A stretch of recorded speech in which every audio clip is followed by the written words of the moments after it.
Biaxial bending now. Case of biaxial bending. Next topic is the biaxial bending.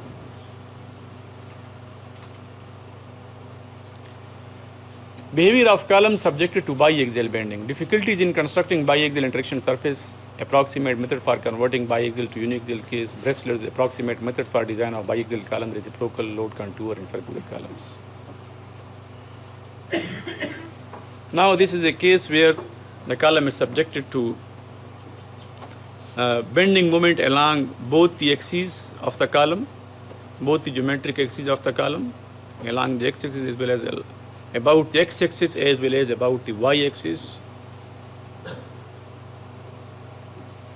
And PU is acting here now. In the previous case, PU was acting here and could also act here about the geometrics, but now it is acting here.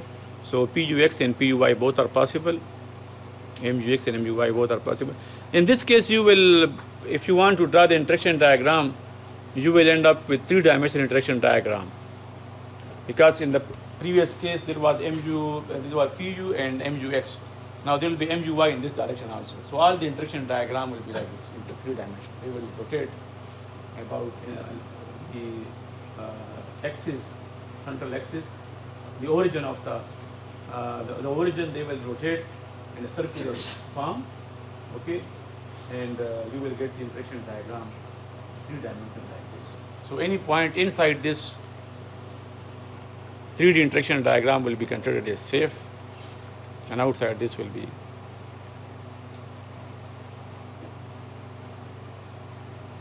So this is a case of uniaxial bending about y-axis, okay.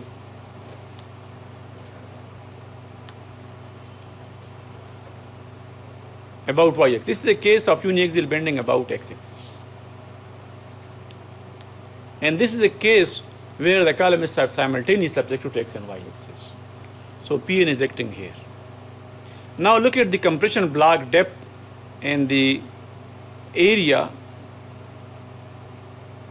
which is subjected to compression.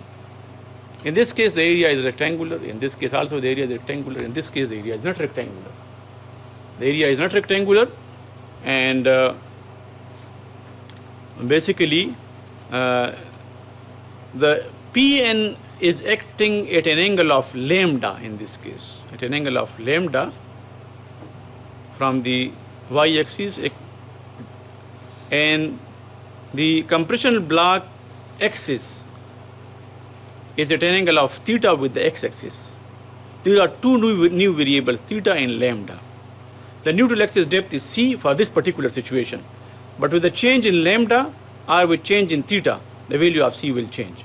So for a particular lambda and theta, you can assume c, and you can calculate phi p and phi m as you calculated in the previous case. Okay. The only problem will be the calculation of the area under compression, because the area is neither rectangular nor square and nor a triangle whose sides are known to you. This side and this side, they are not known to you.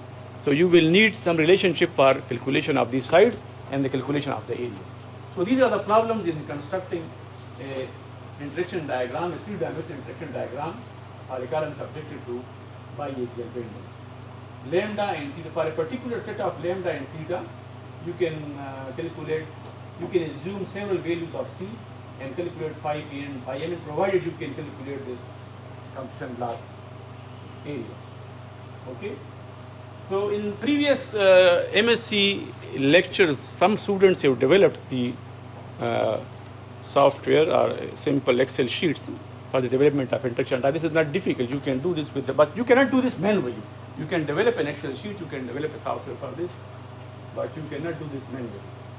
So all the equations that we have discussed in the previous slides are applicable, provided that you first assume lambda and theta and develop a set of values, and you will rotate this theta from 0 to 360 degrees. And every time, so code must be written for this. Simple calculations are not possible. Every time the lambda and theta will give you one interaction diagram in a 3 dimension. Another will give you another 3 dimension another interaction diagram will do it. And same and so on. If you rotate the theta from 0 to 360, you will complete this circle. And for any phi, Pn and Mx value, you can use the interaction three-dimensional interaction diagram. So if you look at this figure, this is the value of Mux, this is the value of Muy, and this is P. So this one interaction diagram can be developed by assuming lambda and theta and trials for C. And similarly for another theta and lambda, another, and so on, you can complete this.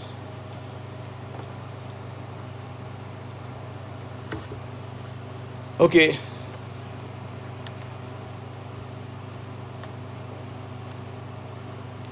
What about the forces in the reinforcing bar?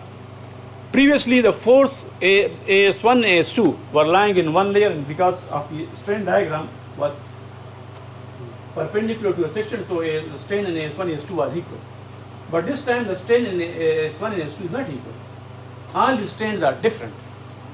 If you look at this interaction diagram, the strain in S1, S2, okay, and similarly 3, 4, and if there are other layers, the strain will be different. However, the strain in the top compression fibers of the concrete will still be 0.003. If you know S1, S2, S3, S4, and so this is basically this slide gives you a concept of the development of interaction diagram or a biaxial curve. These two slides, the previous slide, this one, and slide after this slide. With the help of these three slides and the previous equations, you can develop an interaction diagram if you want to develop yourself.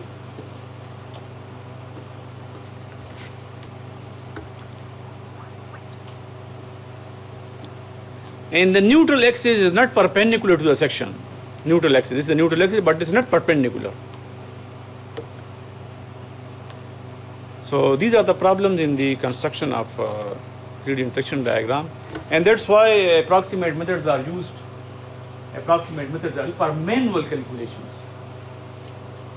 Manual calculations के लिए हम approximate methods इस्तेमाल करते हैं, लेकिन जो software already developed है, जैसे PCA पोर्ट एंड सिमेंटिफिकेशन का सॉफ्टवेयर PCA कॉल है या डिटेल्स वो सेट 2000 में जो डेवलप करते हो approximate नहीं करते. एक दफ़ा आप डेवलप कर ले फिर तो मुश्किल नहीं है. इंटरेक्शन डायग्राम आप लोग खुद भी डेवलप कर सकते हैं. अगर कोई आप लोगों में से कंप्यूटर प्रोग्रामिंग कर सकता है, एक्सेल में माहिर हो, तो इसके लिए इंटरेक्शन डायग्राम डेवलप कर सकते हैं, अपने टर्म प्रोजेक्ट के तौर पर कर सकते हैं. और बाकी मैनुअल कैलकुलेशंस के लिए there are three methods of designing biaxial columns. तीन methods हैं. Method number one is a conversion of uniaxial case to biaxial case to uniaxial. क्या आप biaxial case को uniaxial में convert, यानी उसका resultant जिस तरह हम बाकी में forces को resolve करके, लेकिन ये approximate method होगा, actual नहीं होगा. और दो और methods हैं. Breslers और scientist जिसने दो methods, एक बहुत कम PU के वैल्यू के लिए और एक बहुत ज़्यादा PU के वैल्यू के लिए, दो मेथड हैं ब्रेस्लर्स के. वो मेथड हम पढ़ेंगे. और ये PCA का मेथड है, पोर्टलैंड सीमेंटिफिकेशन का conversion of biaxial to uniaxial case. ठीक है, तो ये ब्रेक के बाद